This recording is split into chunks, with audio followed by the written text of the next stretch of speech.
You're listening to Bigfoot Society, and I'm Jeremiah Byron. In this show, we go beyond the campfire stories to bring you firsthand encounters from people who say they've seen something impossible, from backwoods trails and remote mountain haulers to quiet farms and crowded highways. The stories come from everywhere, and each one leaves us with more questions than answers.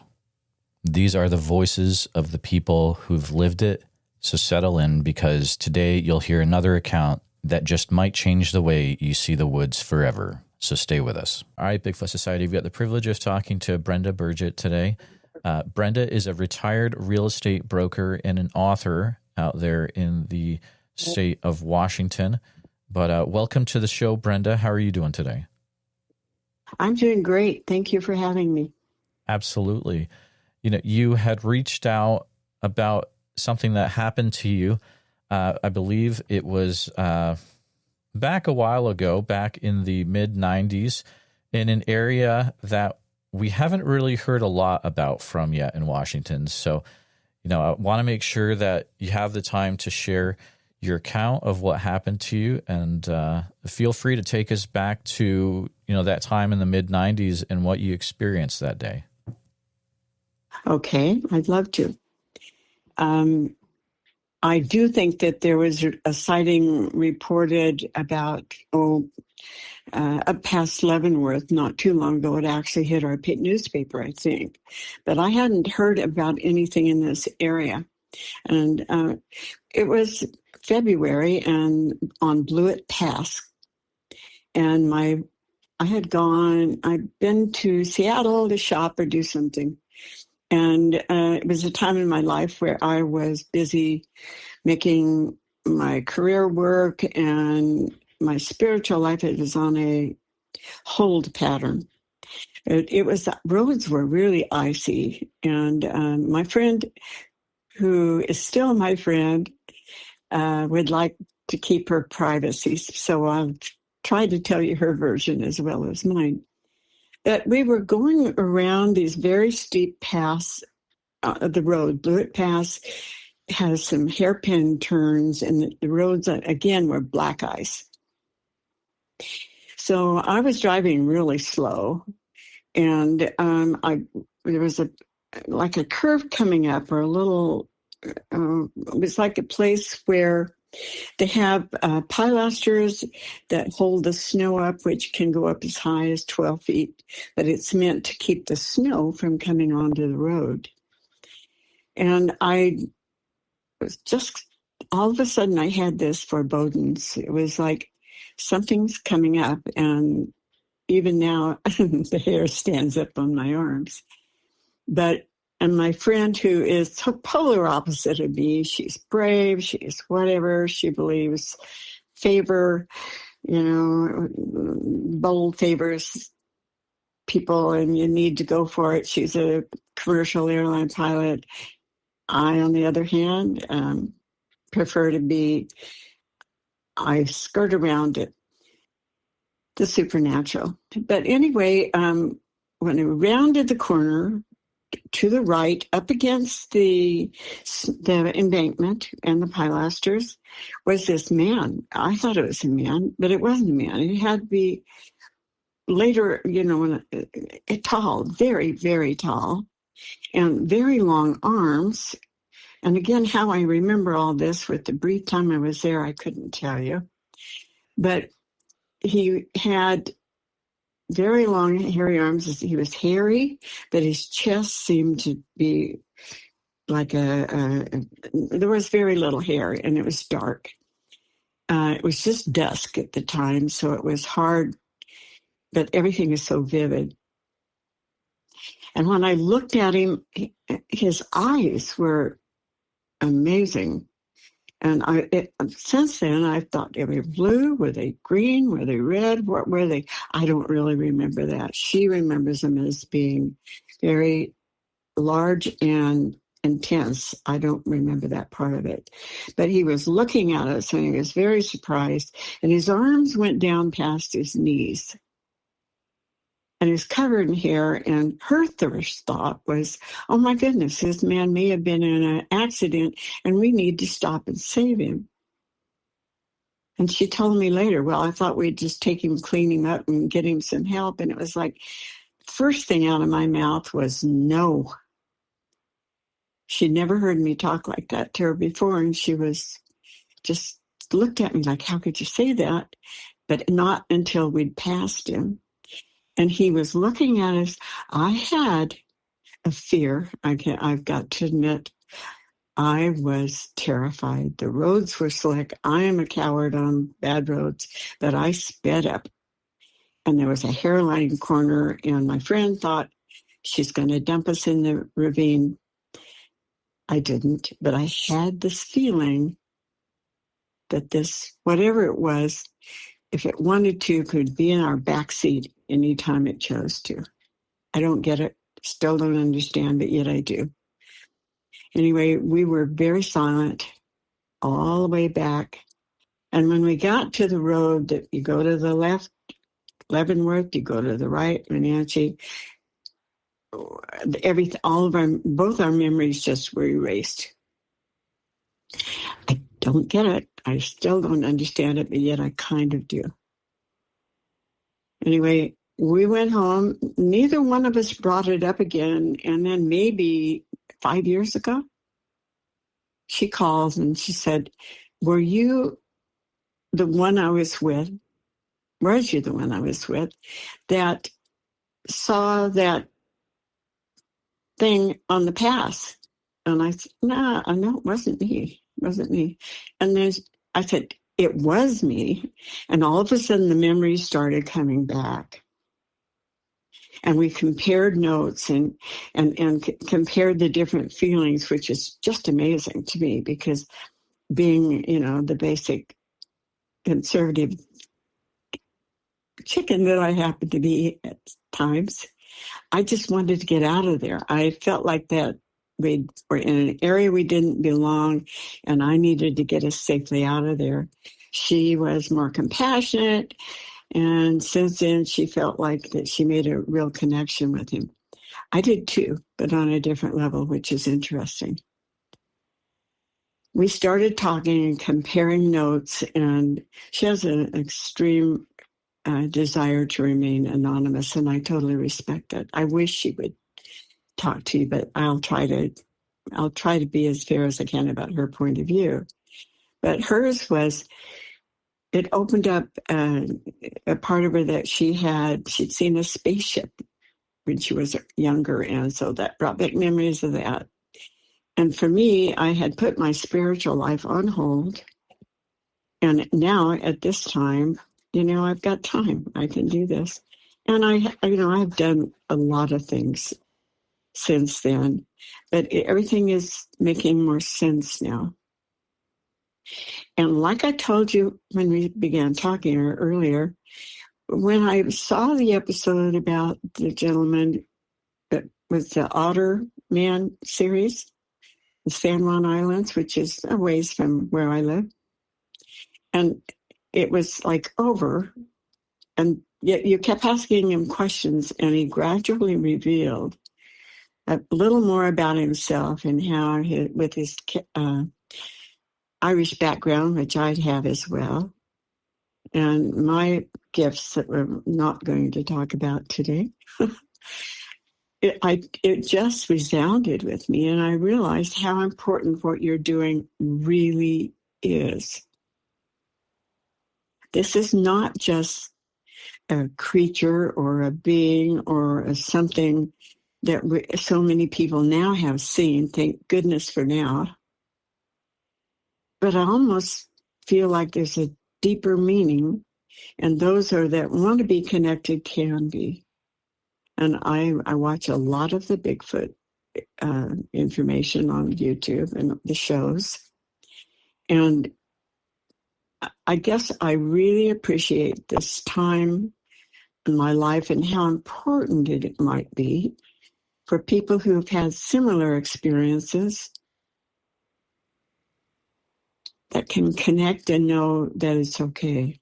It really is okay, and maybe desirable and worth your while to investigate and to open your minds a little. And I don't really have a great need to preach, although I'm really good at it if you want me to. That's awesome. Wow, what an incredible encounter. And listeners might say, hey, this sounds familiar from a few back. This is actually, you had left a voicemail for us too, which if listeners didn't know, they can do that. They can do that over at Bigfoot Society podcast. You can record a voicemail and then have it sent directly to me if you'd like. So maybe a few questions for you. Do you remember anything about the face or the eyes or any details that you saw? I remember the face, and but I'm not sure if my memory has changed things, but I don't think so. And when I first looked at this creature, it looked like a man with maybe some emotional mental problems, only very big. And I don't know how I got all of this out of maybe a 10-second sighting at the very most. But I got more information as time went on and as I remembered it. But he had his cheeks were definitely higher, and he had he was black and brown, like they say, and his fingers were very long.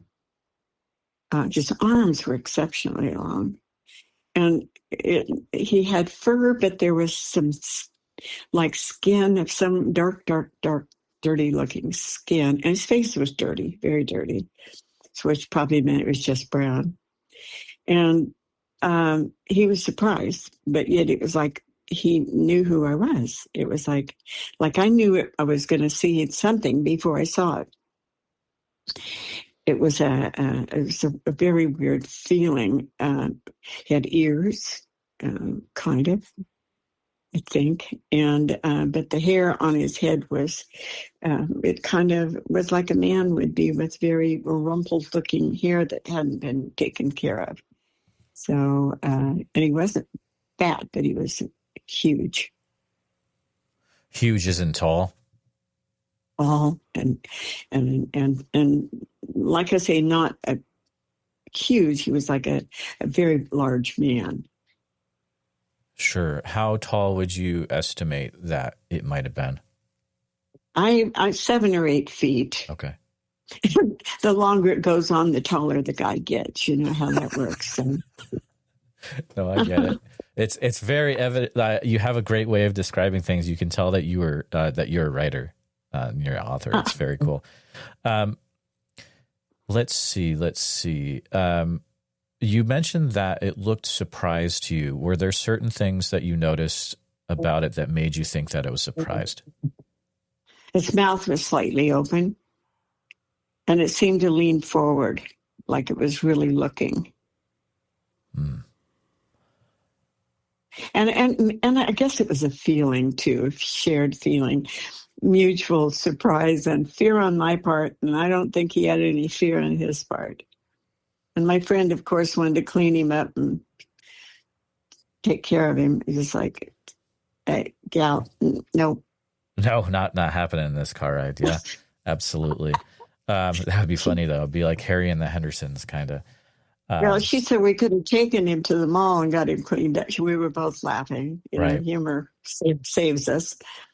But I said that wasn't going to happen. She said, "I'd never heard you say no, ever." And we'd known each other quite a while, so it was interesting.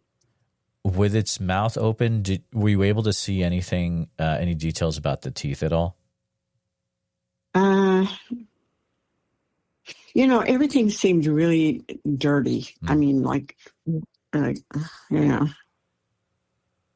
I'm kind of doubtful that there's any that they brush their teeth, but it just looked like looking into the mouth, almost an animal feeling, but much, much smarter. Sure. Being the time that you saw it was around dusk, did you notice anything about the eyes at all? This is something that's totally changes. Okay. because of other experiences I've had that don't relate to Bigfoot. I see bright blue sometimes, and then when I think about it, and then when I really zero in, it was more like a orangey gold red look. That's very So interesting. I don't know. Yeah, I'm sorry. I that's the best I can do with that.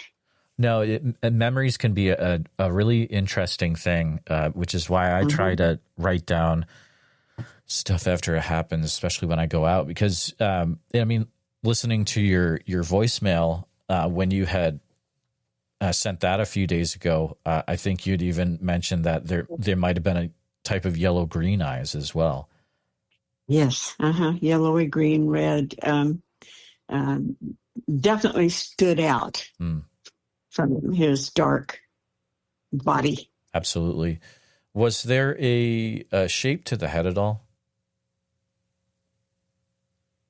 Yeah, it was like like a large man's head. Okay. Very big head. Gotcha. So you would say more like a normal man's looking head, the shape of that, maybe not so much the shape of like a gorilla or something like that. I could have had that as well. It was something I had not seen before. So trying to figure it all out was like, it was just who he was. It was unique. He wasn't an animal. He wasn't a man. He was something in between. Absolutely. And that's something that you do hear a lot, although a lot of people that I talk to seem to maybe lean more towards there's something human about it. I wasn't able to, if I had it in my sights, I wasn't able to pull the trigger, etc. Things like that. Yeah, just was something too human about it, which is very interesting to hear. Now, after you had, so I'm thinking through a few things, because you said that your memory really had gone away of this whole situation until your friend brought it up. But after this happened, hers did too. Her memory went away too. It came to her, and she was compelled to call me. After this happened, though, did you have anything? And I know this is skirting on territory that we might not want to talk about, but did you have anything happen out of the ordinary? Perhaps maybe like really intense dreams or anything like that? I had looking back at the entire situation and trying to make rhyme or reason of it.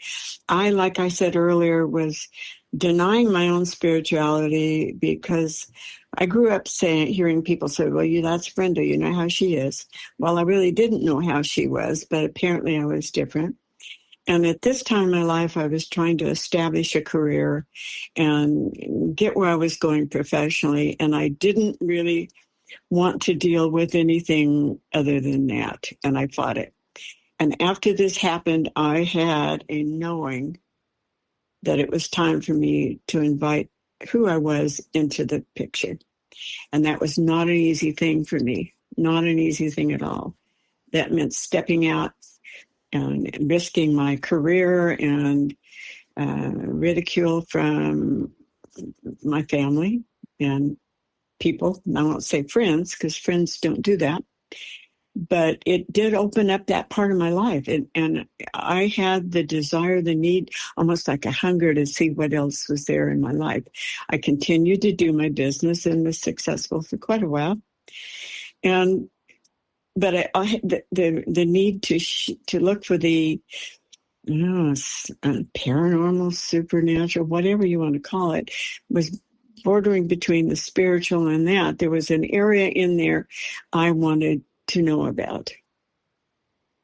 And I believe now that with that sighting came that opening of a part of my life that allowed me to say, okay. And I remember at one time in my life saying, okay, bring it on, I'm ready. And then bring it on it did. It's been a ride since then. And I'm just so happy to be where I'm at this time in my life, when people like you are making all of this information, or as much as you can get, available to other people. And there's such a need, a validation of people that are a little bit different or have the need to know more. So I'm going to thank you again for that. I think you're amazing. Thank you. I mean, I think it's important that there's a lot of shows out there that are able to give platforms for people to share what they've experienced. And why do you think that this time of history is important for people to get things like that out there? Do you think it's different from any other time, or? Absolutely. And, I'm in the very last chapter of my life and happy to be here. And now is the time when people have an expectation of more. And there's fear that comes with that. I just keep thinking that the thing that kept me going when I was working and trying to accomplish something is nothing worth having comes without a little bit of anxiety. Anxiety can be fear, doubts, whatever. But it's when you walk through that fear and say, okay, bring it on. And now is that time in my mind. I'm excited. I'm not afraid anymore. I mean, what are you going to do to me? I've already been there. And if you could, I might just be okay with it. But it's not that way anymore. People are almost, we're getting there, allowed to be who they are and have an opinion other than the majority. But I think there's more of us now. I know there's more people now that believe the way I do. And it's good to have company. It is. It's something that I've noticed actually at the last two events that I've been part at, is that there's actually, it's not so much me talking to people that are at the booth. It's that people are coming up, and especially in Oregon, there were 5 to 6 conversations happening at my booth, just people finding each other and then just talking with each other. And there's really that, like, people want to find other people that are similar to, they've gone through what they've experienced. But it is another interesting pattern I find is that, and this is kind of like your story too, is that people experience this interaction and then it either unlocks something in their life or really brings it to the surface. And do you have any thoughts about like what the connection between a Bigfoot encounter and unlocking things in your own life might be, whether it's paranormal or not? I don't bother myself with a lot of details. I go with my feelings. All I can tell you with myself is it just opened a door, and I've enjoyed the people that have been brought into my life, because you can Google me or whatever and find out who I really am. But again, I don't want this to be all about me. I just feel like it was just something that had to happen. It was a huge opening for me. And I'd had several experiences as a little girl and buried them. And my mother would say to me, bless her little heart, just don't talk about it. So anyway, now I can talk about it. Everybody can talk about it. Anybody that wants to hear or doesn't want to hear sometimes. But I am very okay with people saying, oh yeah, that's just the way she is. And yeah, Bigfoot. Okay. Listen or don't listen. Your choice. Free will. That's why we're here. Exactly. So was it a common occurrence where you would be able to sense things that would happen before they happened, kind of like how you knew that something was happening before you actually saw the Bigfoot? Oh, yes. Yeah, really, definitely. Yeah. I got shown things when I was a child. I got used to seeing things that were really very much out of my realm, and being okay with it. And I've had And I very much believe in God's source energy. And, I've had such good guidance in my life, and I didn't always take it.